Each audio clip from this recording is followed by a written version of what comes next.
Dear DC United, ever since I was a kid, it was always my dream to be a professional soccer player.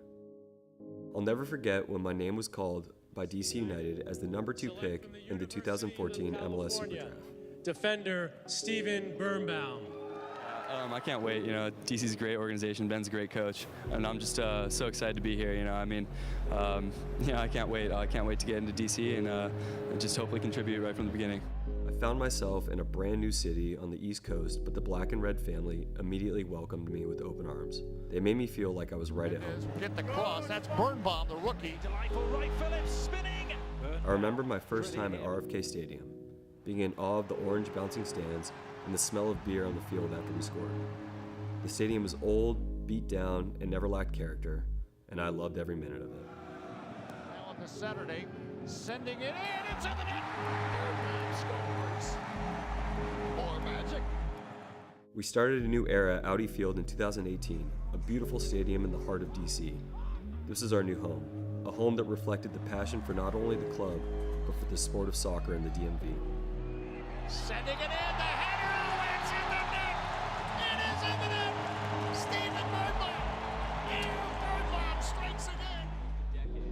I now proudly consider myself a Washingtonian. I met my wife, Jean, here, and our kids were born and raised right here in the district.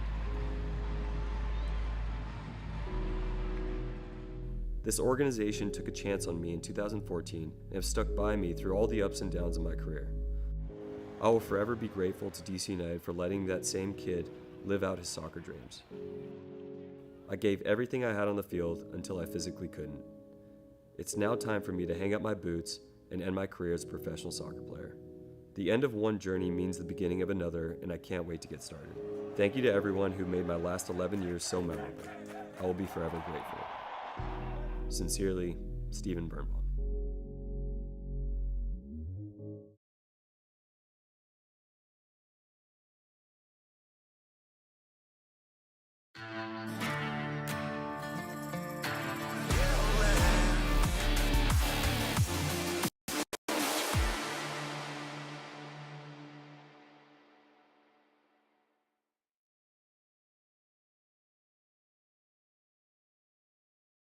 I probably should have unmuted myself, but welcome back to the DCUK podcast. This is season 6 and it is episode 8.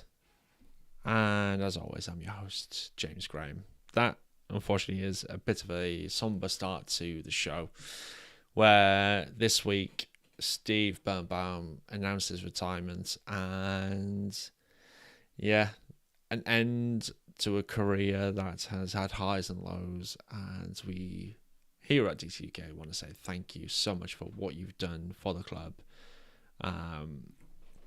We'll go into that in a bit more detail very shortly. But yeah, obviously I just wanted to start the show with that video because it does move me every single time I do watch it. I've watched it numerous times because Steve has been on this particular podcast on many occasions now, and it's always been a pleasure to have him on to talk DC and talk matches and talk about his career so far, and the fact that it's ending now. We knew it was coming, but it still feels incredibly weird to think that someone we've watched from being drafted back in 2014 all the way to now, and the stuff that he's done for the club and what he means to the fans and the leadership that he brings, it's very, very weird to see that happen. You don't see that many one club players anymore, and he's one of the last of a dying breed of players who will put their all to the club, stick with that club, and not move anywhere. So Steve, if you're watching and if you're listening, thank you. But out with the somber, in with the new. It's obviously a brand new episode, so as always, we're going to go through the news that's been happening. So we will talk a little bit more about that retirement from Steve Birnbaum. We will look back at the last couple of matches this week. We've had a double game week, and it's been a nice one. I would normally do a preview of this weekend's game, but it is a friendly. It is only a friendly against Scottish champions and Celtic. So there won't be that much to really talk about that one. It is Steve Birnbaum's final appearance for the club. So if you are going, or if you're thinking about going, get yourself there to see Steve Birnbaum's final appearance. And there will be sort of a presentation at halftime and things like that. So please do get yourself along. It isn't one of the games that is broadcast this weekend, so I won't be able to tune in. I'd only be able to tune in if I had Celtic TV. That ain't going to happen. No, not at all. I'm not a Celtic fan in any way, shape or form. I follow the other side of Glasgow, so yeah. That's never going to happen on my watch. And then, obviously, after that, we've got Leagues Cup. Today, as we're recording this and going live, it is the start of the transfer window, so we've got a little bit of news about that because MLS have actually announced a couple of things that have changed. And, yeah, some other random bits of news as well to throw in there. So, yeah, but before we crack on with today's news, and this week's news, I should say, a little word from the show sponsor. Eager to fuel the growth of soccer in the US whilst showcasing your passion for the sport? Well, look no further than Pitch Invaders, the ultimate online apparel destination tailored for the soccer community. Based in Arlington, Virginia, Pitch Invaders offers a dynamic range of casual and athletic gear designed to let you express your love for both the game on and off the pitch. But Pitch Invaders isn't just about trendy merch, it's a movement. They proudly partner with local soccer clubs and associations, actively contributing to the growth and expansion of the sport across the US. Community is at the heart of everything they do. As a special treat for our podcast listeners, use code DCUK for an exclusive 15% discount on all purchases at pitchinvadersusa.com. By supporting Pitch Invaders, you're not just showing your love for the soccer, you're also backing a brand committed to fostering community and making a difference in the sport. Don't miss out on this opportunity to rep your love for the soccer, support the community, and look absolutely fantastic while doing it. Visit pitchinvadersusa.com today and join us in proclaiming that the pitch is for the people.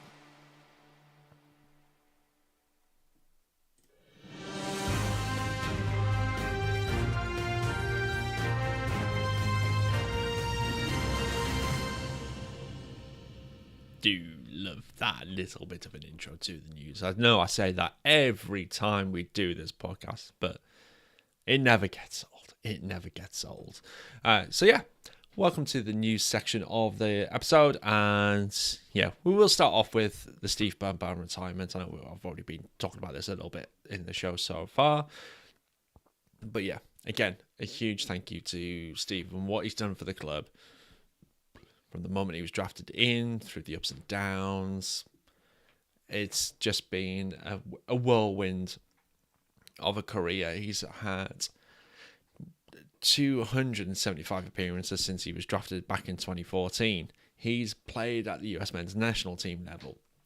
There's only two players ahead of him in the total appearances for the club.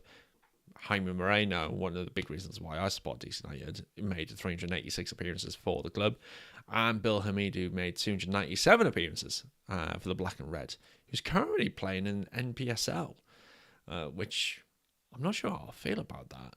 It's a bit weird that Bill Hamid, who was a massive starter for the club, went to Denmark, then came back, and then injuries plagued him and things like that happened, and now he's playing at NPSL level and came up recently against Annapolis Blues. Yeah, bit of a weird end to his career, let's put it that way. Other news, I mean, again, with Birnbaum, did an interview with Golf, and if you've read it, great.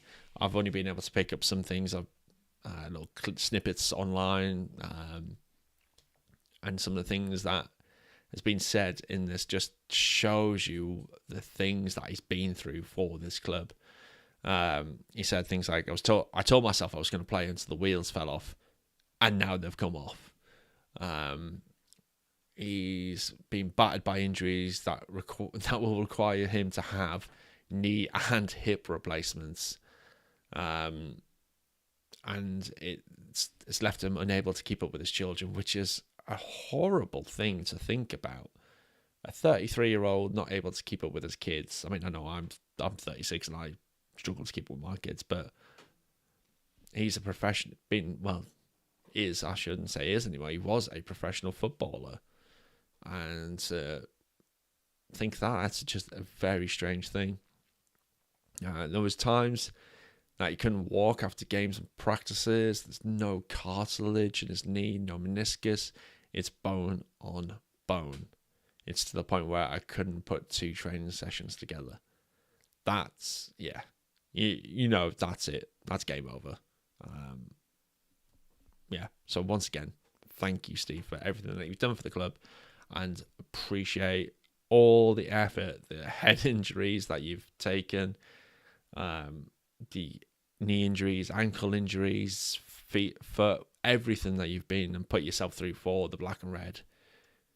I think you will be remembered long in the memory as one of the best defenders that this team has ever had.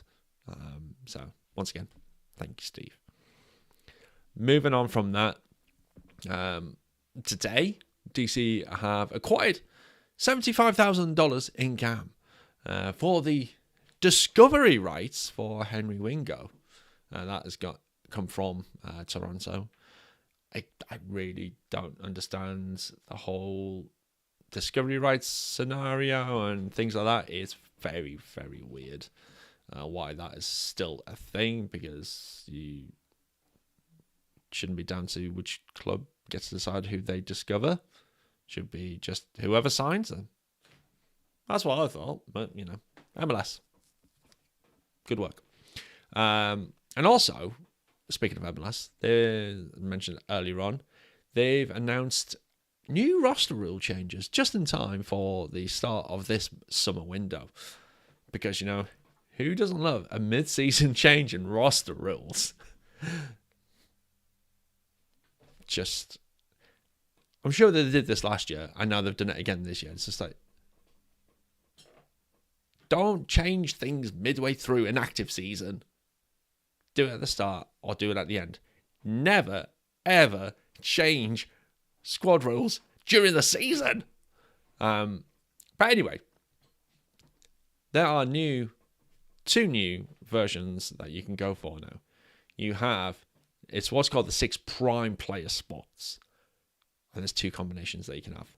First up is the designated player model. This allows you to have 3 designated players and 3 under 22 initiative players. That's it. That's what you get. Obviously, among all the other players, you're not just going to have 6 players in your team and that's it. That would be a bit weird. Or there's the U22 model, which is 2 designated players and 4 under 22 initiative players with an additional up to $2 million in GAM. Now, there's nothing really being said about what contributes to this up to additional $2 million, but that's what it is. And because this is a mid-season change, any club that elects to go for the U22 model, because clubs have to decide if they're going to go down the DP model or the U22 model, for this season only, they will get up to an additional $1 million in GAM. So there you go. Those are the 2 different models that are now available for teams to pick from. Something that probably should have been fine when they introduced the U22 model. Not model, initiative. But yeah, very, very weird. Yeah. Then the other change is the opportunity for more allocation money from transfers. So if a club sells a player, under the previous rules, they could convert up to $1.215506. So $1,215,506 from a transfer into allocation money, into GAM. This has now been changed, and clubs can now convert transfer revenues into up to $3 million in game. That's what can be done. That is up to the club and how much they decide. And yeah, so you got that. It's interesting to see which team's going to do what. Especially when you've already got the mid-season. You've already had half a season. And you're telling clubs that they need to decide what their rest of the season model is going to be. DC have already got 3 DPs. That doesn't leave them with much choice unless they get rid of a DP. In which case, then they can choose to have the U22 model. Which I would prefer for us to have. We've already got one in Pirani. Not sure whether Portola could be converted into a U22 initiative player, which would then allow us to sign another 2. Oh, actually, they're looking at it. Either way, it's not going to matter for us. Because we've got 3 DPs already. One of them is a young player. If we convert them into a U22 initiative, we still can only sign another 2 additional U22 initiative players. But we would get another $2 million in GAM. Up to $1 million in GAM this year. Could that be done? Who knows? But with the additional space that Birnbaum's retirement has now given to the club, yeah, that has allowed us to look at signing E now.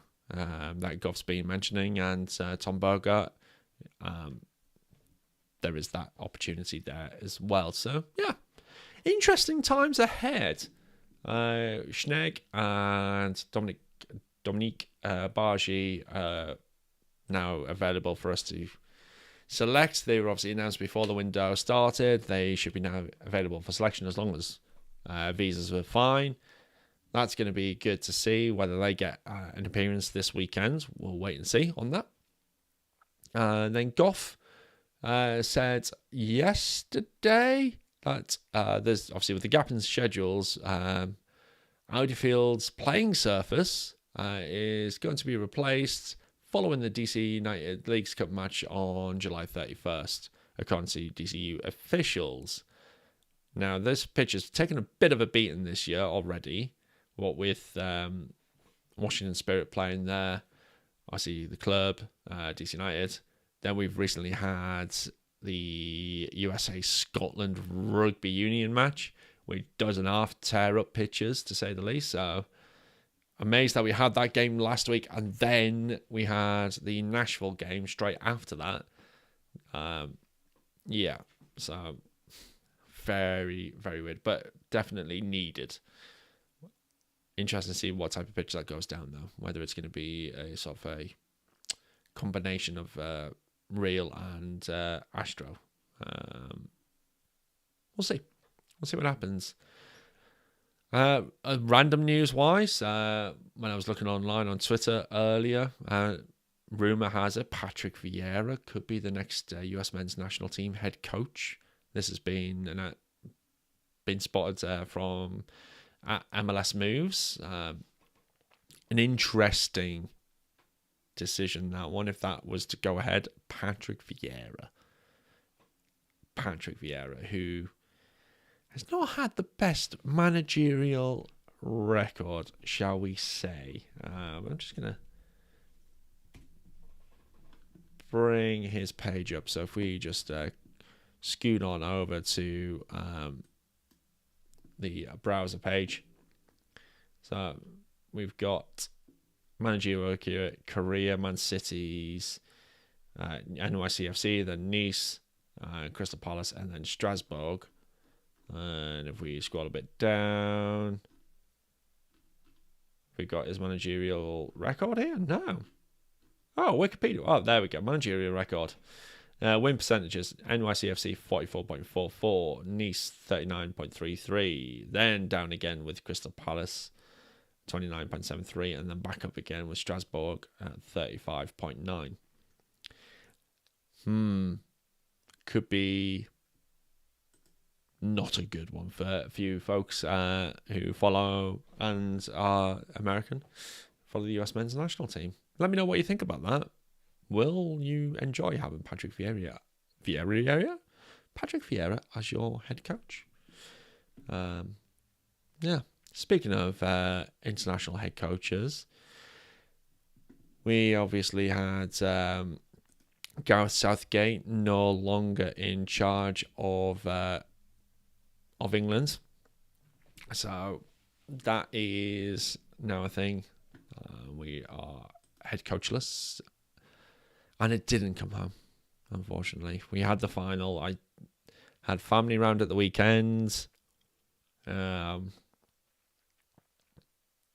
We stayed round, watched the game, saw us got beat.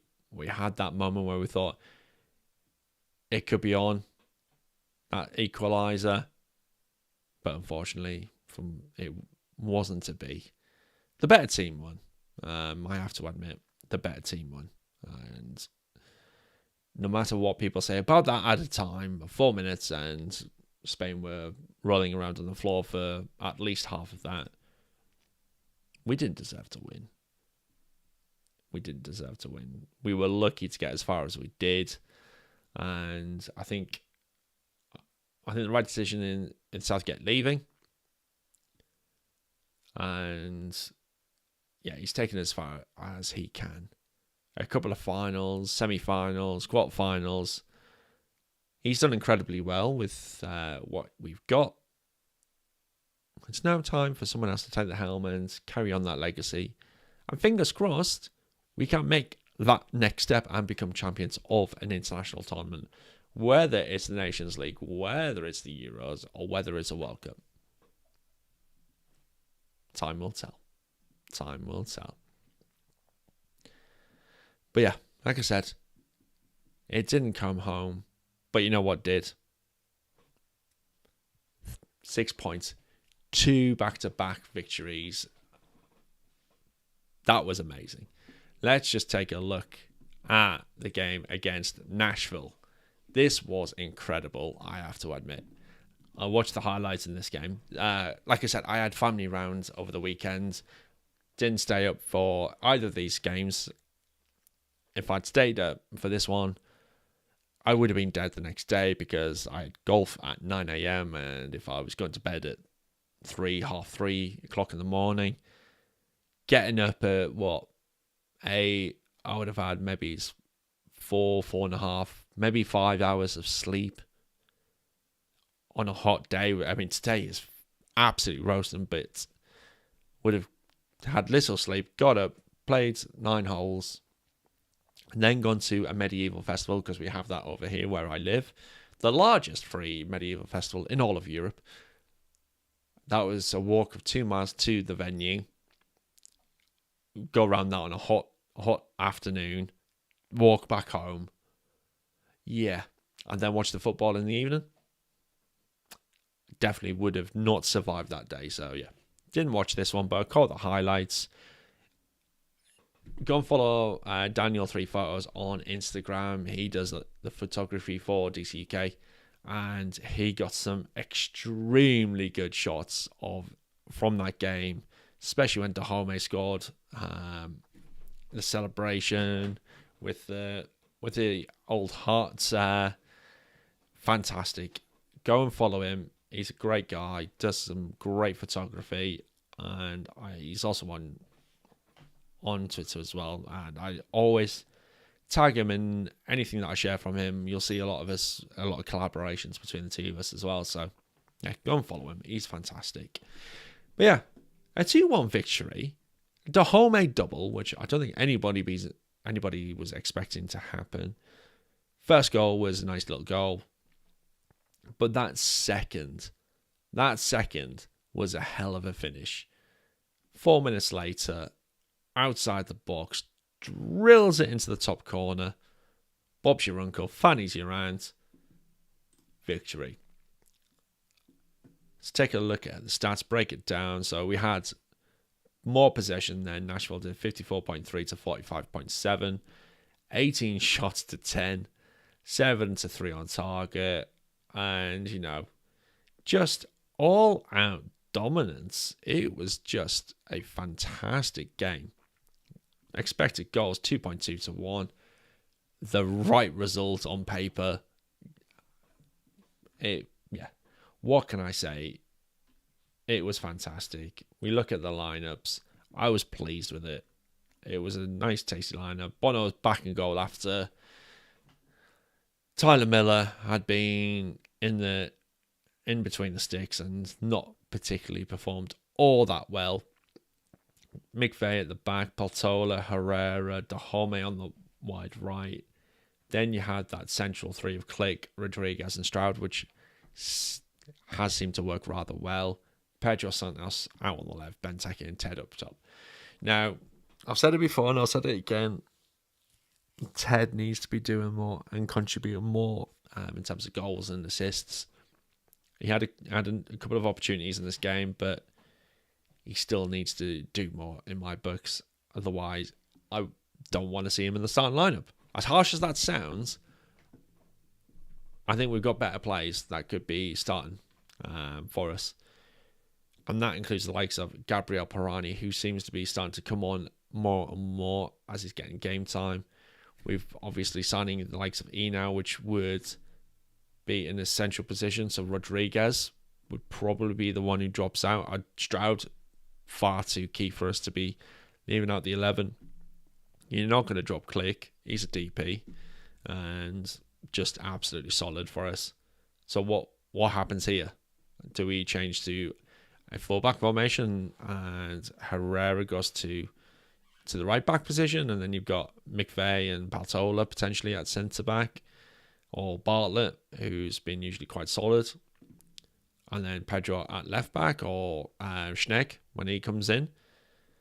Then you've got to think, actually, then if we've got 4 at the back, then do we do 4-2-3-1? And in which case you've got the 2 central midfielders, or do you do 4-3-3? It becomes a selection headache. And one I think Troy would love to have, because we're getting players back from injury. We only had 3 players out at midweek, which is incredible. So we're starting to get a full bench. Look at that. We're almost there. And it's just nice to see that. Nice to see the team getting fit again. And it's just beautiful. The OGP and with Bam retiring, hopefully there's an opportunity for us to find a good, young, modern centre-back so we have tactical versatility. I think that's probably going to happen with Paltola. It's probably going to be shoved to the back, I would say. If we're getting Enau coming in, that could be a possibility. That gives us that little bit more versatility. Don't forget, we've got Garrison Tubbs as well, who's been, I want to say, rather impressive in the time that he's been in the team. Akambone as well, you've got him. We're now getting back to the place where we can actually think about who we're going to play and actually the different tactics that we can do. It's been so long during this season where we've not had that opportunity to experiment and actually go a little bit more attacking, a little bit more high press, and having the players to switch out when the tiredness comes in. We've been stuck. We've had, 2-3 outfield players on the bench. It's just been so difficult. And then you look from last weekend, yes, we had the 2 keepers on there, but you had Sagas, Akambone, Garay, Pirani, Murrell, and Tubbs. 1, 2, 3, 4, 5, 6 outfield players. That's it. That's incredible. That's incredible. That's more than you're allowed to have in a game in terms of substitutions. When was the last time that happened?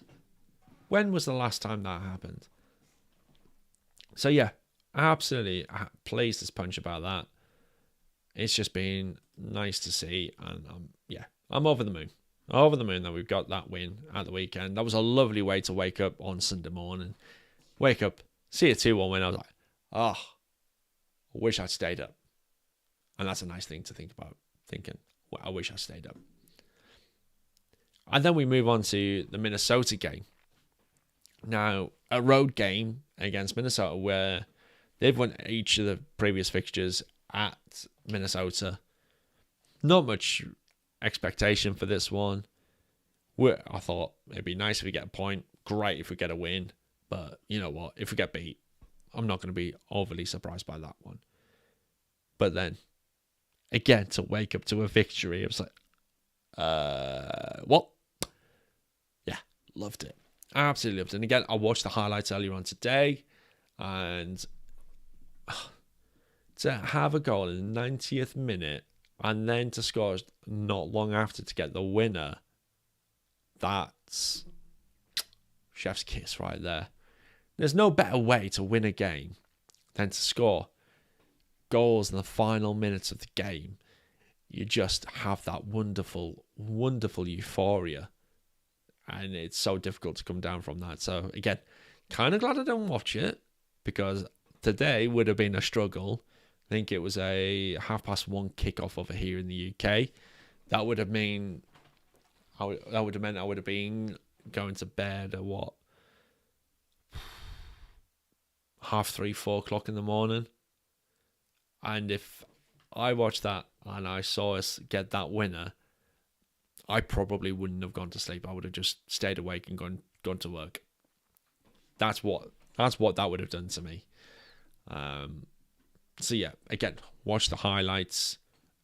Dahome's assist to Benteke for the opening goal.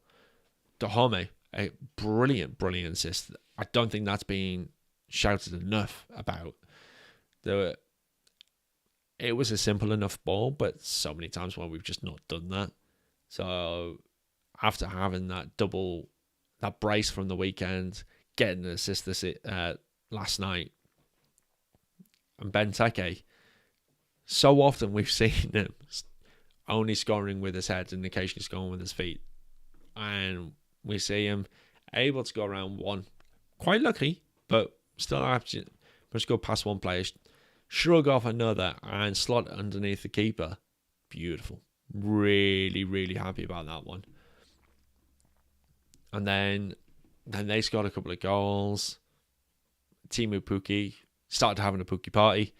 And then Herrera gets his assist. It looked like it was a bit of a speculative free kick into the box from Rodriguez, and then Benteke getting the nod down and nod back into the box, and Herrera getting into the back of the net for his first goal for the club. Pleased as punch that he's finally opened his scoring. And yeah, he deserves it. He deserves to be on the score sheet. He's had a great season for us so far. Been unlucky a few times to not have scored sooner. But yeah, fantastic. Absolute wonderful, wonderful moments. And then Benteke's winner. Have to wonder what the heck the Minnesota defense were doing. What the heck were they playing at? That was just bizarre defending. But you're going to take it. You can only do what you get given. And Benteke's first touch, and then to slot it into the bottom corner. Again, with his feet. Both goals with his right foot as well. It's been so long since he's had such a productive season. If we look at his records across all leagues, Christian Benteke, there's a breakdown season by season here. So you see when he moved to Aston Villa and he scored 19 in that season, then scored 10 and 13, then moved to Liverpool for a single season where he got 9, then Palace with 15, and then didn't break into double figures for another few years up until 2020, 2021. And then scores 14 last year, 16 so far this season. Yeah. It's his most productive in terms of finding the back of the net since 2012, 2013. In over a decade, he's not been this productive.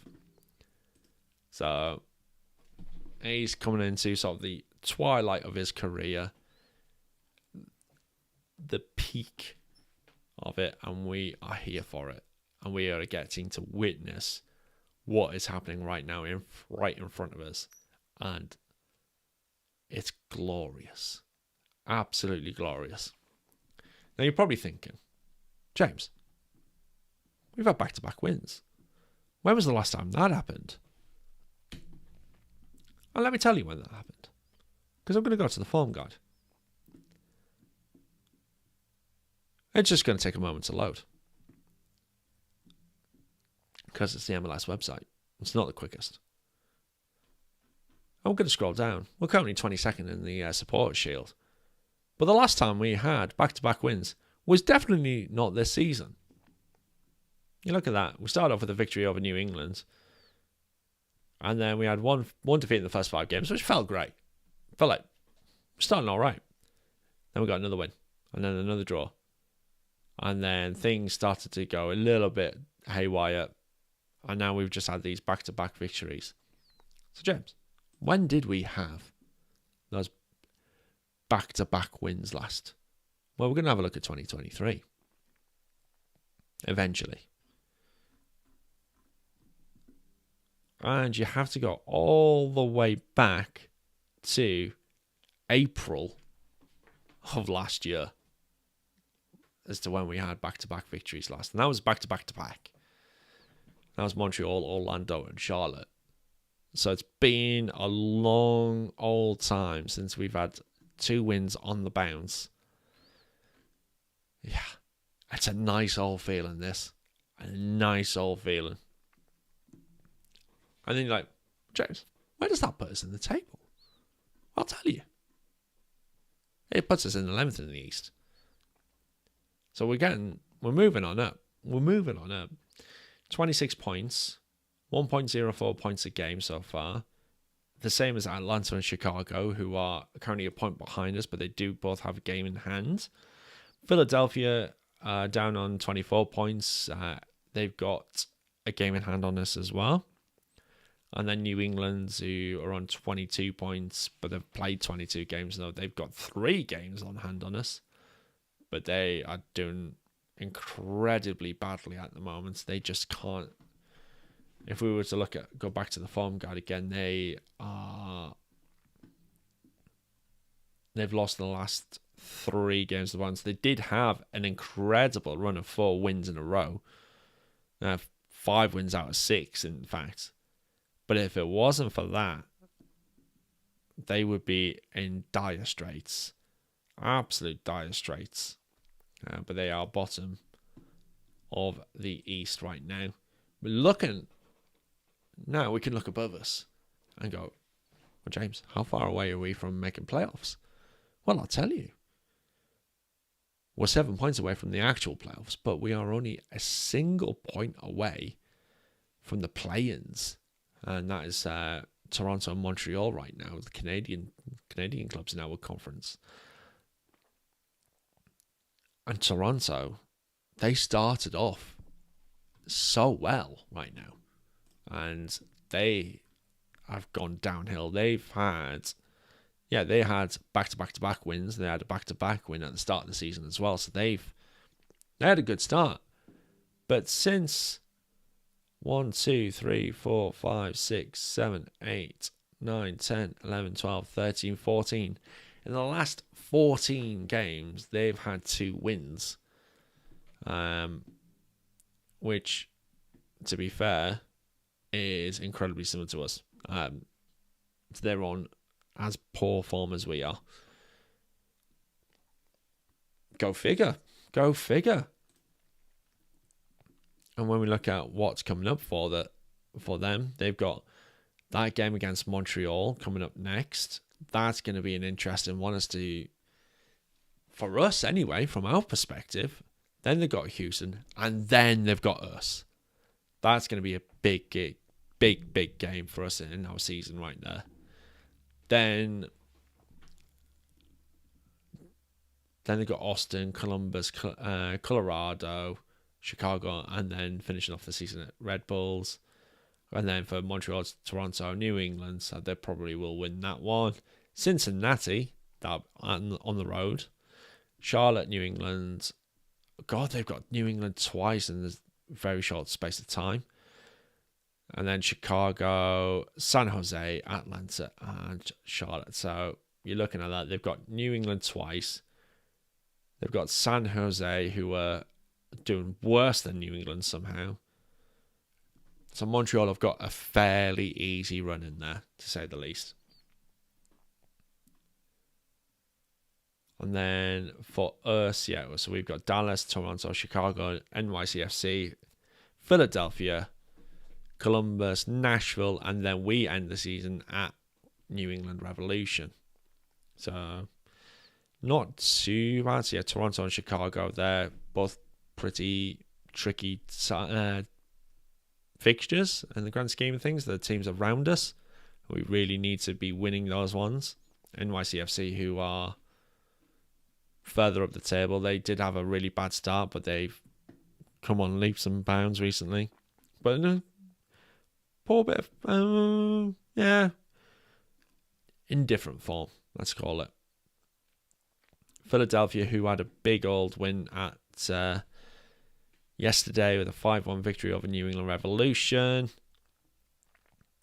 And then Columbus, who are doing incredibly well now. Nashville, who we beat last weekend.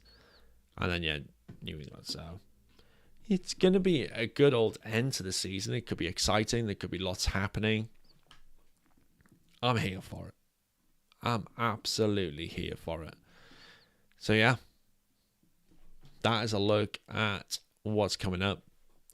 We've also, unfortunately, got the Leagues Cup, which, if you remember me talking about it previously, I'm not exactly enamored with the Leagues Cup. I'm not a fan of it. I despise what it did to the US Open Cup and the fact that we've not actually had any team participate. I don't think that's right. I don't think that's fair. I don't think it's a good look for Major League Soccer when you look at what they should be doing within a competition that has so much history. And for MLS in that big picture are the new kids on the block, and they've gone, nah, we're going to do our own thing. We're going to have this competition, which will generate us a lot of money, and that's what's key, is that it generates a lot of money. Yeah, I absolutely hate it. But yeah, we've got it. It's an opportunity for a trophy. I hate myself for saying that, but yeah, we've got Atlanta on the 27th. So that is 9 days away now. Or that'll actually be 26 probably, if we're talking US time, because it's a 1 a.m. kickoff there for us in the UK, followed by Santos Laguna a few days later, and then depending on how we're doing that will depend on fixtures from another. But we don't return for MLS action for over a month when we're at home to Dallas. So yeah, there you go. That's that. But looking ahead and looking at what fans have been asking, we've had some questions in over on the old Instagram. Just going to check to see if there's been any more. And if you've got any questions, do drop them in the chat. And if you want any DCUK merchandise, like this jersey, go to dcunitedkingdom.com/DCUK store. It's a great place to buy your gear.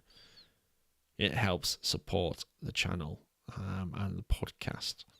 So, questions-wise, so Daniel, the photographer, as mentioned previously, has asked me, what's the biggest position that the club needs to improve on during this transfer market window? Now, we've already made moves with Schnegg at left back. That was the thing that I was hoping that we would fill that gap there.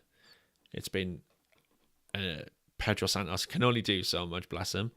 So having someone there and being there to help out, big win.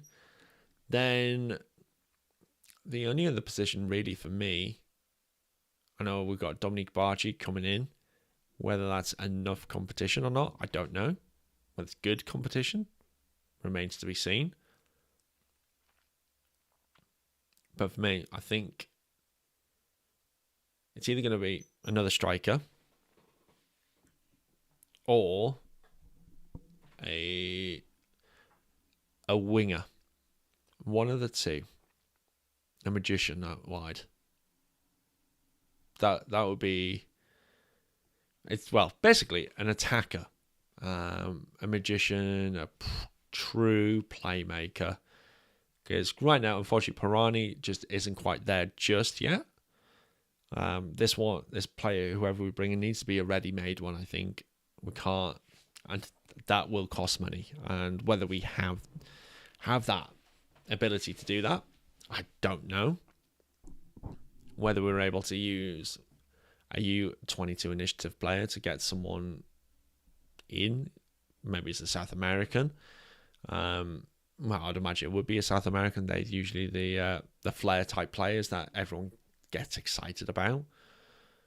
I know that's supposed to have been Pirani, but I don't think that might be quite him. But I tell you what, he's made a couple of good runs, and I suddenly found a little bit of confidence in taking on a player and actually having to go a goal, especially in that game against Nashville. So he could be that player. I would love for that to happen. And if it is, great. Absolutely brilliant. We've seen Dahome coming on leaps and bounds recently.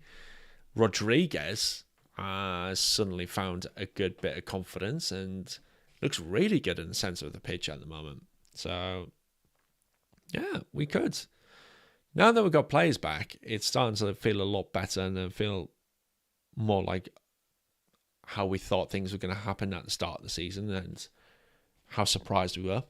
So yeah, the fact that we were able to get back-to-back wins for the first time in over a year, we should look back on that with a lot of pride. A lot of pride. So I'm happy with that. So to answer Daniel's question, I think an attacker is our biggest room for improvement right now. Or goalkeeper. As much as I love Bono, Tyler Miller is not a good keeper at all. Zamudio, don't know much. Crockford was only drafted in at the start of the season on the Super Draft. So, we'll see. We'll see. And then Zizrand, who is a fairly new follower, so thank you for sending in the question. Do you think that we should give minutes to players that don't get game time? There's two ways you can look at this one. We could give them game time. And that could rub players up the wrong way. If you're just giving them game time because they're not getting game time. They need to deserve that game to have that time on the pitch. But through training, they need to be showing that they're worthy of being in that lineup or on the bench. But also, there needs to be a way for those players who aren't getting game time to get game time of some form or one way or another. Now, you've got MLS Next Pro, which could be that competition once we actually get a team in there and being able to have that fluidity like we did with Loudon. Sargas got game time whilst he was away at Las Vegas Lights. Garay didn't really get that much game time when he was on loan at El Paso. And that, to me, says a lot. If he's gone out on loan from an MLS side to USL Championship side and he's still not getting game time, that says a lot. I know I'll probably get a little bit of heat from that, but can't be... I mean, I am sweating right now. According to my radiator, it is 27 degrees in here, and it is 10 to 11 p.m. It's warm in here. It's warm. I can't have the fan on because you'd hear it in the background. So yeah, it's a bit toasty. I wish we had aircon in this country, like properly. I really wish we had it. And even when I go into the office, there's no aircon. It's just a giant fan. So tomorrow's going to be even hotter, apparently. I'm really not looking forward to that. But yeah. So, giving game time to those who haven't got game time, for me, they need to show that they deserve it. Otherwise, it's just giving them game time for the sake of it, and that's not fair. We've been forced into a position where we've had to give players game time because there's nobody else to give game time to. But now that we've got getting players back, we're in the position where it can be those who trained the best should be the ones who start and be on the bench. So yeah, I hope that answers that one. And that kind of neatly wraps up today's episode. If you've been watching, thank you very much. If you're listening, please do leave a little rating. And apparently on Spotify, you can leave proper reviews. So please do that.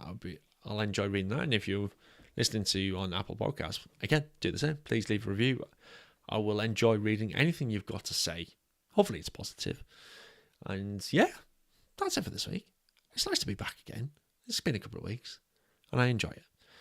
And if you do want to support the show in any way, please do go out and get some merch. There's a range of things. You've got shirts, hats, mugs, pint glasses, stickers, whatever you want. It's there. It's available. And if there's something you think I should sell, and I haven't, let me know. I could potentially make a one-off. You never know. So yeah, that's it for this week. Thank you for watching. Thank you for listening. And until next time, Vamos United.